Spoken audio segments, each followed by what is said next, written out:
warahmatullahi wabarakatuh. Perkenalkan, nama saya Muhammad Arsadiansah, NIM 203830210090. Pada kesempatan kali ini, saya akan menjelaskan tentang materi Maslahah al-Mursalah. Baiklah, saya akan memulai dari pengertian Maslahah al-Mursalah. Pengertian maslahah dalam bahasa Arab yaitu perbuatan-perbuatan yang mendorong pada kebaikan manusia. Dalam artian yang umum, maslahah merupakan setiap perbuatan yang mengandung kebaikan manusia, baik itu menghasilkan kesenangan atau menghindari dari suatu kemudaratan. Jadi, sesuatu yang mengandung manfaat itu adalah maslahah. Dengan begitu, maslahah dapat mengandung dua sisi yang menarik, yaitu mendatangkan maslahah atau menghindari dari suatu kemudaratan. Dari beberapa definisi yang dijelaskan oleh para ulama, dapat disimpulkan bahwa maslahah adalah suatu perbuatan yang dipandang baik oleh akal sehat karena mengandung suatu kemaslahatan dan menghindari dari suatu kemudaratan. Dengan demikian, maslahah al-mursalah adalah suatu kemaslahatan yang tidak memiliki dasar dalil, tetapi tidak ada pembatalannya.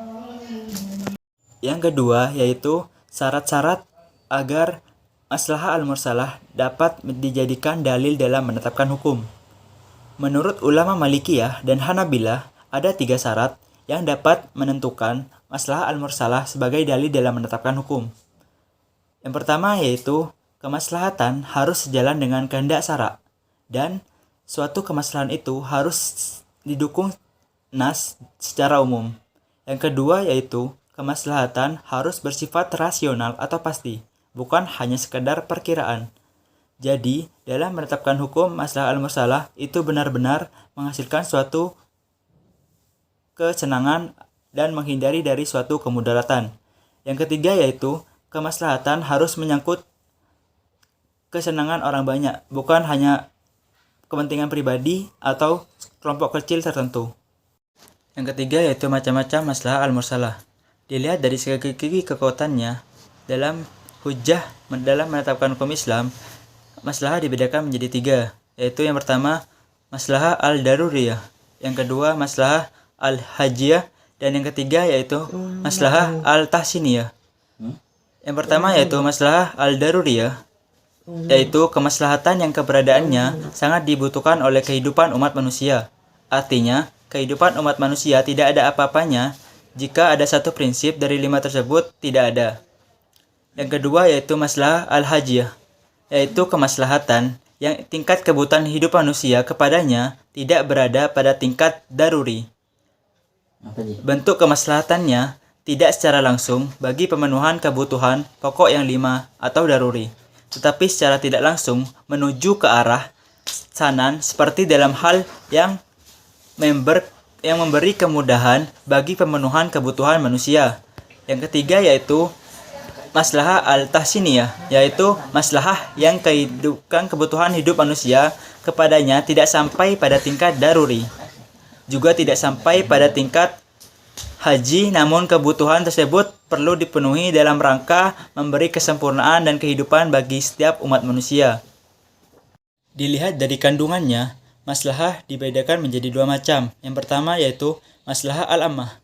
Maslahah al-ammah yaitu kemaslahatan yang menyangkut kepentingan orang banyak, akan tetapi bukan hanya menyangkut semua orang, bisa menyangkut ke semua umat atau kebanyakan umat. Yang kedua yaitu maslahah al-khosoh. Masalah al-khosoh adalah kemaslahatan yang bersifat pribadi, akan tetapi kemaslahatan ini jarang sekali terjadi karena berkenaan dengan hubungan pemutusan perkawinan pada seseorang yang dinyatakan hilang. Dilihat dari segi berubah atau tidaknya suatu maslahah, menurut Muhammad Mustafa al-Salabi dibedakan menjadi 2 macam, yaitu yang pertama adalah maslahah al-sabitah, yaitu kemaslahatan yang bersifat tetap atau tidak berubah sampai akhir zaman. Contohnya kewajiban beribadah seperti sholat, puasa, haji, dan zakat. Yang kedua yaitu maslahah al-mutaghayyirah. Kemaslahatan ini bersifat berubah-ubah sesuai dengan perubahan tempat, waktu, dan subjek hukum. Contohnya persoalan makanan yang berbeda-beda di setiap daerah dengan daerah lainnya. Jika dilihat dari keberadaan maslahah menurut syara dibedakan menjadi 3. Yang pertama yaitu maslahah al-mu'tabarah. Yang kedua yaitu maslahah al-mulghah, dan yang ketiga yaitu maslahah al-mursalah. Yang pertama yaitu maslahah al-mu'tabarah, yaitu kemaslahatan yang didukung oleh syara seperti Al-Quran dan hadis. Yang kedua yaitu maslahah al-mulghah. Maslahah al-mulghah yaitu kemaslahatan yang tidak didukung oleh syara karena ketentuannya bertolak belakang dengan tujuan syara dan juga bertolak belakang dengan dalil syariat atau dilarang penggunaannya. Yang ketiga yaitu maslahah al-mursalah atau yang bisa disebut dengan ihtisan, adalah apa yang dipandang baik oleh akal sehat sesuai dengan tujuan syara dalam menetapkan hukum.